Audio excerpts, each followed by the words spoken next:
Hey guys, आप सभी दोस्तों का बहुत बहुत स्वागत करते हैं आज के इस नए से वीडियो में। दोस्तों आज क्लास करने जा रहे हैं दोस्तों हम टैक्सेशन का दूसरा क्लास है दोस्तों। तो चलिए पढ़ते हैं और आप सभी दोस्तों को बताते हैं कि आज के क्लास से क्या कुछ नया सीखने को मिलता है दोस्तों, ठीक है। और आपको हम ज़रूर से ज़रूर बताएंगे।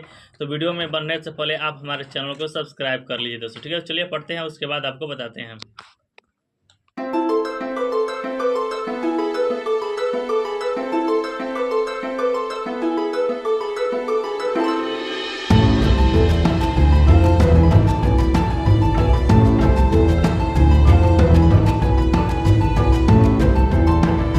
जैसा कि मैंने आप सभी दोस्तों को बताया था कि हम क्लास कर रहे थे दोस्तों, टैक्सेशन का पार्ट 2 था। तो वह क्लास हमारा अब कंप्लीट हो चुका है। अब आप सभी दोस्तों को बताना है कि आज की क्लास से क्या कुछ नया सीखने को मिला है दोस्तों, ठीक है। तो चलिए आपको कहानी की शुरुआत से बताते हैं आप सभी दोस्तों को। तो भारत में टैक्स कैसे लगता है? तो भारत में टैक्स दो तरीके से लगता है। एक तो केंद्र सरकार लगाती है, दूसरा राज्य सरकार लगाती है दोस्तों, ठीक है। केंद्र सरकार की बात की जाए तो केंद्र सरकार दो तरीके से टैक्स लगाती है। एक तो होता है दोस्तों डायरेक्ट टैक्स और दूसरा होता है इनडायरेक्ट टैक्स। वहीं राज्य सरकार की बात की जाए तो राज्य सरकार भी दो तरीके से टैक्स लगाती है। एक होता है डायरेक्ट टैक्स और दूसरा होता है इनडायरेक्ट टैक्स दोस्तों, यानी कि प्रत्यक्ष कर और अप्रत्यक्ष कर दोस्तों, ठीक है। तो आइए आपको सबसे पहले हम बारी बारी से बताएंगे। सबसे पहले हम बात करेंगे केंद्र सरकार का डायरेक्ट टैक्स, उसके बाद इनडायरेक्ट टैक्स, ठीक है। तो हम बात कर लेते हैं सबसे पहले केंद्र सरकार का डायरेक्ट टैक्स में आता है नंबर 1 पर दोस्तों इनकम टैक्स। कौन सा टैक्स? इनकम टैक्स आता है। उसके बाद दोस्तों निगम टैक्स यानी कि कॉर्पोरेट टैक्स लगता है।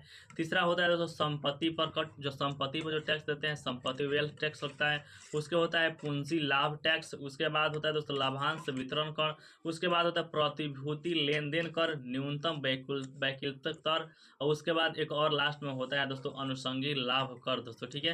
तो ये जो है केंद्र सरकार के द्वारा लगाए गए डायरेक्ट टैक्स और उसके प्रकार है दोस्तों, ठीक है। अब बात कर लेते हैं कि केंद्र सरकार का जो इनडायरेक्ट टैक्स लगता है उसमें कौन कौन आता है। तो उसमें सबसे पहला आता है दोस्तों केंद्र उत्पादन शुल्क। 2 नंबर पर आता है सीमा शुल्क लगता है। 3 नंबर पर दोस्तों सेवा कर लगता है। 4 नंबर पर दोस्तों एंटी डंपिंग ड्यूटी लगता है। 5वें नंबर पर सेंट्रल सेल टैक्स लगता है दोस्तों, ठीक है। आप समझ चुके हैं। अब बात कर लेते हैं कि अब राज्य सरकार के द्वारा लगाए गए डायरेक्ट और इनडायरेक्ट टैक्स। तो राज्य सरकार द्वारा डायरेक्ट टैक्स की बात ये प्रत्यक्ष कर की, तो सबसे पहले लगाते हैं कृषि आयकर। उसके बाद लगाते हैं भू राजस्व कर। उसके बाद लगाते हैं दोस्तों पेशा कर। यह राज्य सरकार के 3 डायरेक्ट टैक्स हो गए। अब बात कर लेते हैं राज्य सरकार के द्वारा अप्रत्यक्ष टैक्स दोस्तों कौन कौन से होते हैं। तो पहला होता है दोस्तों राज्य उत्पादन शुल्क। दूसरा होता है बिजली कर। तीसरा होता है मनोरंजन कर। चौथा होता है दोस्तों वैल्यू एडेड टैक्स यानी कि वैट। आप सभी दोस्तों को हमने बता दिया है कि केंद्र सरकार के जितने भी टैक्स हैं, राज्य सरकार के जितने भी टैक्स हैं, आपको हमने बता दिया। अब आपको हम थोड़ा सा ब्रीफ में बता, जीएसटी जो होता है और हम केंद्र सरकार का इनडायरेक्ट टैक्स और राज्य सरकार को इनडायरेक्ट टैक्स को और सभी को एक जगह अगर इकट्ठा कर लिख दिया जाए तो हम जो टैक्स लगेगा उन सभी को हम लोग कहेंगे जीएसटी, ठीक है।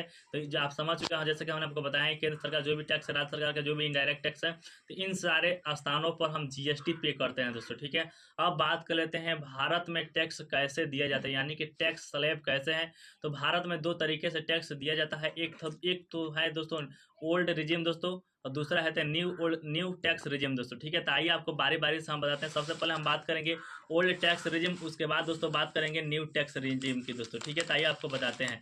सबसे पहले हम बात कर लेते हैं ओल्ड टैक्स रिजिम की। तो ओल्ड टैक्स रिजिम में आपका इनकम, सालाना इनकम 2.5 लाख तक है तो आपको एक भी रुपया सरकार को टैक्स देने की जरूरत नहीं है। अगर आपका इनकम 2.5 लाख से 5 लाख तक है तब आपको 5% टैक्स देना है। अगर आपका इनकम 5 लाख से लेकर 10 लाख तक है तब आपको 20% टैक्स देना है। अगर आपका आय 20 से लेकर जितना भी आपका पैसा कमा रहे हैं अगर उतना पर आपको मात्र 30% का टैक्स देना है दोस्तों, ठीक है। तो ये था ओल्ड टैक्स रिजिम। अब बात कर लेते हैं दोस्तों न्यू टैक्स रिजिम की। तो न्यू टैक्स रिजिम में क्या होता है कि वहाँ पर 2.5 लाख रुपये कोई टैक्स नहीं देना है। और न्यू टैक्स रिजिम में दोस्तों यहाँ पे 3 लाख रुपये पर कोई टैक्स नहीं देना है दोस्तों, ठीक है। लेकिन 3 लाख से अगर 7 लाख रुपये आपका वार्षिक आय है तब आपको 5% टैक्स देना है। 7 लाख से लेकर 10 लाख तक की आय है तब आपको 10% देना है। अगर 10 लाख से लेकर 12 लाख रुपये आपकी आय है तो आपको 15% देना है। और 12 लाख से लेकर 15 लाख तक अगर आपकी आय है तो आपको 20% टैक्स देना है दोस्तों। अगर आपकी आय 15 लाख से ऊपर है तो आपको 30% के हिसाब से टैक्स देना है दोस्तों, ठीक है।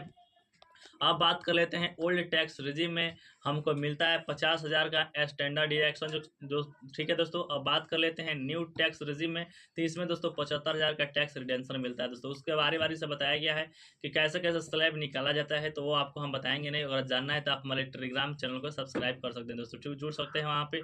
अब बात कर लेते हैं, एक छोटा सा टॉपिक उड़ाया हुआ है शेष और सहचार्ज में अंतर दोस्तों। आइए आपको हम शेष और सहचार्ज में अंतर बता देते हैं और इस टॉपिक को वाइंड अप करते हैं दोस्तों, ठीक है।